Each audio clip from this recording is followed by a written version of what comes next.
1796년 미국 역사상 처음으로 평화적인 권력 이양이 이루어지던 그 순간 누구도 예상하지 못한 일이 벌어졌습니다. 함께 독립선언서를 작성했던 두 사람이 서로를 향해 칼을 뽑은 거예요. 존 애덤스와 토머스 제퍼슨, 이 둘은 단순한 정치적 라이벌이 아니었습니다. 한때 유럽에서 와인을 마시며 철학을 논하던 절친한 친구였거든요. 하지만 권력 앞에서 우정은 너무나 쉽게 무너졌습니다. 제퍼슨 측은 애덤스를 남자의 힘도 없고 여자의 온화함도 없는 흉측한 양성체라고 불렀고, 애덤스 진영은 제퍼슨을 비열하고 천한 사람이라고 몰아붙였죠. 믿기 힘들지만 이게 미국 초기 정치의 진짜 모습이었어요. 더 놀라운 건 이런 불화가 한두 번으로 끝나지 않았다는 겁니다. 미국 역사 속 대통령들은 표면적으로는 예의를 지켰지만 뒤에서는 서로를 철저히 증오했거든요. 그리고 그 증오는 단순한 개인적 감정을 넘어 미국 역사의 흐름 자체를 바꿔놓았습니다. 오늘은 서로를 비밀리에 미워했던 미국 대통령들과 그들의 불화가 만들어낸 충격적인 순간들에 대한 이야기입니다. 지금부터 그 이야기를 만나러 가보겠습니다. 1800년 재대결이 다가왔을 때 두 사람의 싸움은 더욱 치열해졌어요. 당시 헌법에 따르면 1위가 대통령, 2위가 부통령이 되는 시스템이었는데, 상상해보세요. 가장 큰 정치적 라이벌이 바로 옆에서 부통령으로 앉아 있는 거예요. 긴장감이 최고조에 달할 수밖에 없었죠. 제퍼슨이 고용한 공격견 제임스 캘린더는 애덤스를 조롱하는 글을 쏟아냈고, 애덤스 팀도 가만히 있지 않았습니다. 이 둘은 서로를 좌우로 더럽히며 미국 정치사에서 가장 추악한 진흙탕 싸움을 벌였어요. 결국 제퍼슨이 승리했고, 애덤스는 너무 화가 나서 취임식 당일 새벽 4시에 워싱턴을 빠져나갔습니다. 후임 대통령의 취임식을 건너뛴 최초의 대통령이 된 거죠. 왜 이렇게까지 적대적이었을까요? 애덤스는 제퍼슨의 은밀한 계략에 배신감을 느꼈고, 제퍼슨은 애덤스의 외국인법과 반역법을 권위주의적 권력 남용으로 봤거든요. 이 두 사람의 우정은 완전히 끝났고 미국 정치 초기에 결정적인 순간이 되어버렸습니다. 그나마 이 둘은 나중에 편지로 화해했어요. 그리고 놀랍게도 같은 날 사망했습니다. 1826년 7월 4일 그들이 함께 서명했던 독립선언서의 50주년이 되는 날이었죠. 적어도 죽기 전에는 평화를 찾은 셈이에요. 하지만 다음 라이벌전은 문자 그대로 누군가를 죽였습니다. 존 퀴시 애덤스와 앤드류 잭슨의 대결은 미국 역사상 가장 치열한 불화 중 하나였거든요. 1824년 선거에서 잭슨은 대중투표와 선거인단 모두에서 승리했습니다. 그럼 당연히 그가 대통령 아닌가요? 틀렸습니다. 과반수를 달성하지 못했기 때문에 하원에서 결정하게 됐어요. 당시 하원 의장이었던 헨리 클레이가 존 퀴시 애덤스를 지지했고, 애덤스는 대통령이 된 후 클레이를 국무장관으로 임명했죠. 이건 명백히 부패한 거래였어요. 잭슨의 지지자들은 분노했고, 잭슨 본인도 애덤스가 대통령직을 훔쳤다고 확신했습니다. 그래서 그는 4년 동안 복수를 계획했어요. 1828년 재대결은 순전히 정치적 PE 스포츠가 되어버렸죠. 애덤스 진영은 잭슨을 폭력적이고 무식한 깡패로 묘사했고, 그의 아내 레이첼을 중원주의자이자 매춘부 포주라고 공격했습니다. 잭슨 측도 가만히 있지 않았어요. 그들은 애덤스를 러시아를 위한 매춘부 공급자라고 비난했죠. 이건 더 이상 정치가 아니었습니다. 상류사회의 칼싸움이었어요. 1828년 잭슨이 마침내 승리했을 때 애덤스는 무엇을 했을까요? 그는 아버지의 발자취를 따라 취임식 참석을 거부했습니다. 그러자 잭슨은 백악관 문을 활짝 열고 지지자들이 몰려들어 시끄러운 취임 파티를 열게 했어요. 하지만 이 모든 것에는 비극적인 반전이 있습니다. 잭슨의 아내 레이첼은 그가 대통령에 취임하기 몇 주 전에 사망했거든요. 잭슨은 엄청난 충격을 받았고, 그녀의 죽음이 잔혹한 선거 공격 때문이라고 비난했습니다. 장례식에서 그는 이렇게 말했어요. 전능하신 신께서 그녀를 살해한 자들을 용서해 주시기를 바랍니다. 저는 결코 용서할 수 없습니다. 이건 더 이상 단순한 정치가 아니었어요. 개인적인 문제였죠. 그리고 이 불화로 인해 민주공화당은 영원히 분열되었고, 현대의 양당제가 탄생했습니다. 남북전쟁 이후 시대로 넘어가면 상황은 더 복잡해집니다. 에이브러햄 링컨이 암살된 후 앤드류 존슨 부통령이 최고위직으로 승진했어요. 링컨과 달리 그는 남부에 관대한 정책을 펴고 싶어 했고, 남부 연합군 출신자들에게 사면을 제공하려 했죠. 하지만 북군의 전설적인 장군 율리시스 그랜트는 의회 편을 들었습니다. 새롭게 해방된 흑인 미국인의 권리를 보호하고 옛 남부 엘리트가 통제권을 되찾는 것을 막기 위해 더 강력한 재건을 요구했거든요. 존슨이 전쟁 장관 에드윈 스탠튼을 해고하려 하면서 상황이 폭발했습니다. 문제는 의회가 임기법을 통과시켜 상원 승인 없이 내각 구성원을 해임하는 것을 불법으로 만들었다는 거예요. 존슨은 그랜트에게 스태튼을 임시로 대신하라고 요청했고 그랜트는 마지못해 동의했지만 결국 물러나 직책을 스탠튼에게 돌려줬습니다. 앤드류 존슨은 핵폭탄을 터뜨렸어요. 그랜트가 약속을 어기고 불복종했다고 비난하는 공개 서한을 발표한 거죠. 대통령이 미국에서 가장 인기 있는 전쟁 영웅을 버리려 한 겁니다. 하지만 그랜트는 차분하고 사실적인 자신의 편지로 반박했고 자신이 존슨의 꼭두각시가 아니라는 점을 분명히 했어요. 1869년 취위식이 다가왔을 때 그랜트는 존슨과 함께 마차를 타는 것을 거부했습니다. 그러자 존슨은 애덤스식 수법을 써서 취임식에 아예 참석하지 않았죠. 이건 단순한 사소한 드라마가 아니었어요. 그들의 불화는 재건의 정신에 관한 것이었고 국가의 미래를 형성했습니다. 시어도어 루스벨트와 윌리엄 하워드 태프트의 이야기는 더욱 극적입니다. 이 둘은 단순한 정치적 동맹이 아니라 진정한 친구였거든요. 테디는 1908년에 태프트를 자신의 후계자로 직접 지명했어요. 태프트가 자신의 진보적 유산을 이어갈 것이라고 믿었기 때문이죠. 1912년이 되자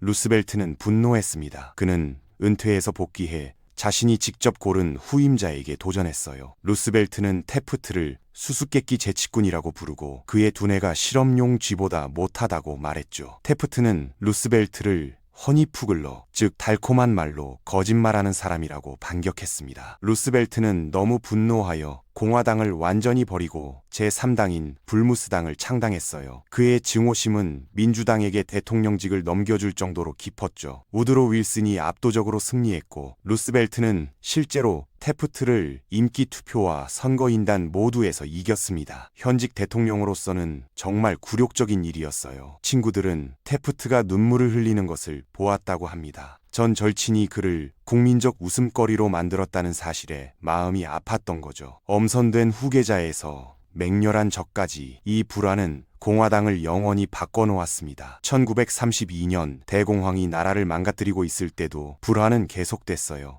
허버트 후버와 프랭클린 루스벨트는 서로를 몹시 싫어했습니다. 후버는 FDR을 플레드 무니의 카멜레온이라고 비웃었고 FDR은 후버를 뚱뚱하고 소심한 망토, 즉 거세된 수탉이라고 불렀죠. 진짜 드라마는 1932년 11월 선거 이후에 터졌습니다. FDR이 후버를 압승했지만 당시에는 대통령이 3월까지 취임하지 않았거든요. 길고 고통스러운 4개월의 공백 기간이 있었어요. 그 몇 달 동안 은행 시스템은 붕괴 직전이었습니다. 후버는 FDR에게 긴급 경제 조치를 공개적으로 지지해달라고 간청했지만 FDR은 거부했어요. 후보의 실패한 정책에 얽매이고 싶지 않았던 거죠. 후보는 경로하여 FDR의 협조 거부를 역사상 가장 냉혈한 정치적 행위라고 불렀습니다. 1933년 취임식 날 두 사람은 함께 수도로 향하는 전통을 지켰지만 얼음처럼 차가운 침묵 속에서 거의 아무 말도 하지 않았어요. 현대 역사가들은 이 갈등 때문에 은행 공황이 실제로 악화되었을 수 있다고 믿습니다. 미국 경제가 중간에 끼어 전면적인 대치 상황이 된 거예요. 해리 트루먼과 드와이트 아이젠하워의 불화도 빼놓을 수 없습니다. 2차 세계대전 당시 트루먼은 아이젠하워 장군을 너무 존경해서 그에게 정치 경력을 시작하라고 제안했었어요. 하지만 1952년이 되자 이 둘은 카메라를 향해 미소조차 지을 수 없었죠. 트루먼은 아이젠하워가 조지 마셜 장군을 조셉 메카시 상원의원의 공산주의 음모론 공격으로부터 보호하지 못하자 경로했습니다. 조지 마셜은 트루먼이 20세기 최고의 미국인이라고 부른 사람이었거든요. 아이젠하워는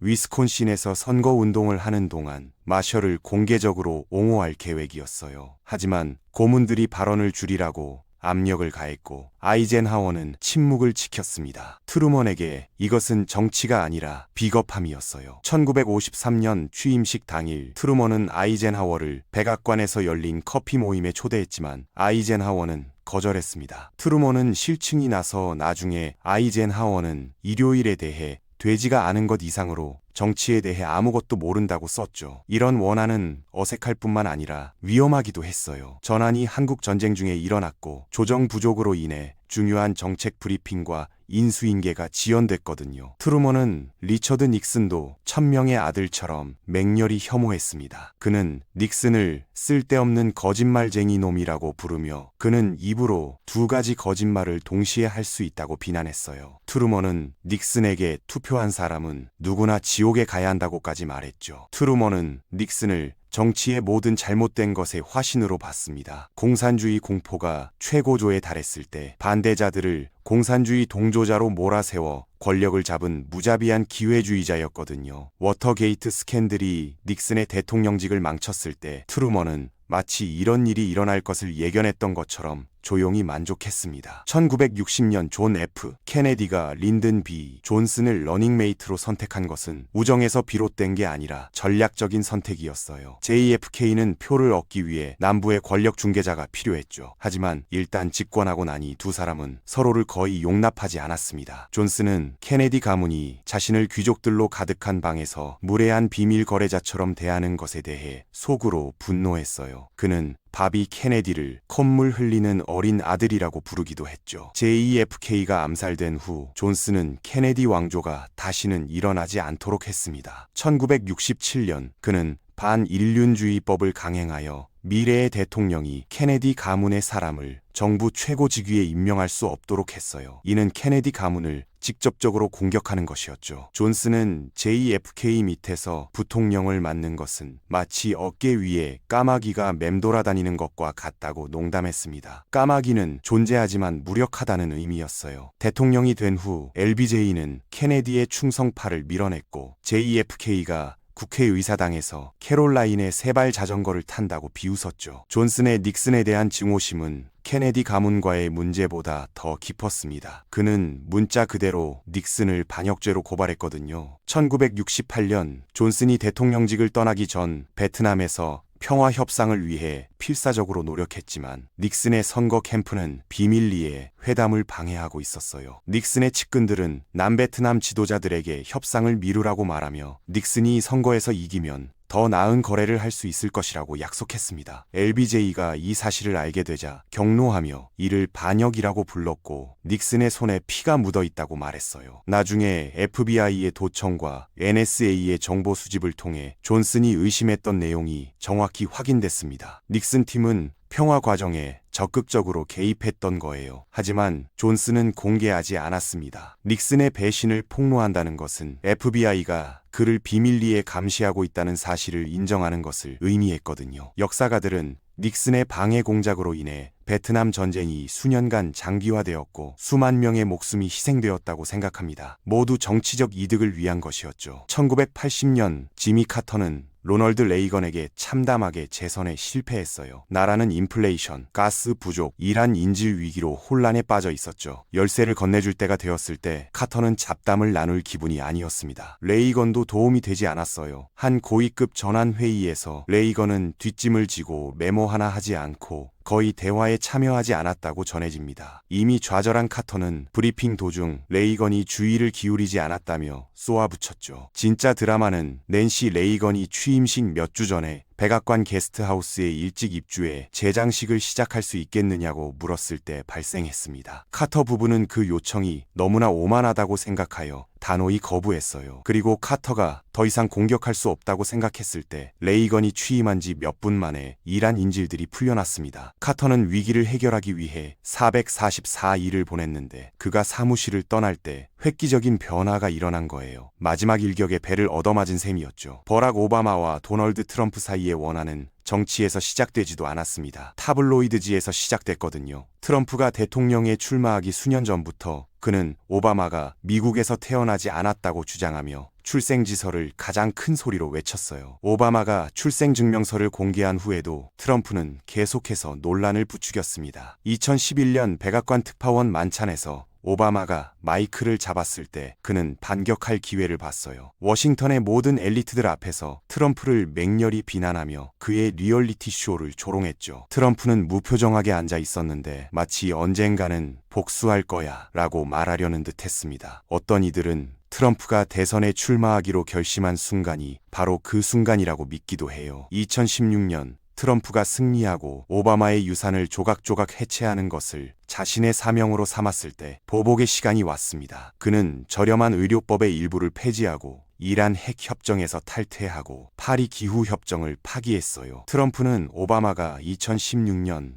자신의 선거 운동을 감시했다고 비난했고 대통령으로 재임한 지 몇 년이 지나서도 미국의 문제에 대한 책임을 오바마에게 돌렸습니다. 결국 오바마는 전직 대통령의 전통인 침묵을 깨고 반격했죠. 가장 상징적인 일격은 트럼프가 오바마를 전통적인 백악관 초상화 공개 행사에 초대하기를 거부한 일로 수십 년간 이어져 온 대통령의 예의 범절을 깨뜨린 것이었습니다. 이건 단순한 불화가 아니었어요. 이로 인해 각 진영이 상대편의 지도자를 불법적이고 위험하며 심지어 반미국적이라고 보는 심각한 국가적 분열이 발생했죠. 2020년 도널드 트럼프가 조 바이든을 졸린조라고 낙인 찍고 그의 아들 헌터를 부패 혐의로 고발하면서 본격적인 헌법 위기가 발생했습니다. 바이든은 반격하며 트럼프를 역대 최악의 대통령이라고 불렀어요. 바이든이 700만 표 이상 차이로 승리하자 트럼프가 선거 사기를 주장하며 결과를 받아들이기를 거부하고 수십 건의 소송을 제기하면서 상황이 악화됐습니다. 2월 6일 사건이 발생했고 취임식 날 152년 만에 처음으로 퇴임하는 대통령이 후임자의 취임식에 참석하기를 거부했죠. 트럼프는 그날 아침 에어포스 1에 탑승하여 플로리다로 날아갔고 평화로운 권력 이양을 완전히 건너뛰었습니다. 역사상 대부분의 대통령들의 불화와는 달리 이번 불화는 투표에서 끝나지 않았어요. 개인적으로 이 이야기를 보기 전까지만 해도 미국 대통령들이 서로 존중하며 평화롭게 권력을 이양했을 거라는 생각을 하기도 했지만 실제 역사를 보니 그들도 결국 권력 앞에서는 인간이었다는 생각이 들기도 하네요. 적어도 그들의 불화가 미국의 정치 시스템을 더 강하게 만들었으니까요. 오늘은 서로를 비밀리에 미워했던 미국 대통령들에 대한 이야기였습니다.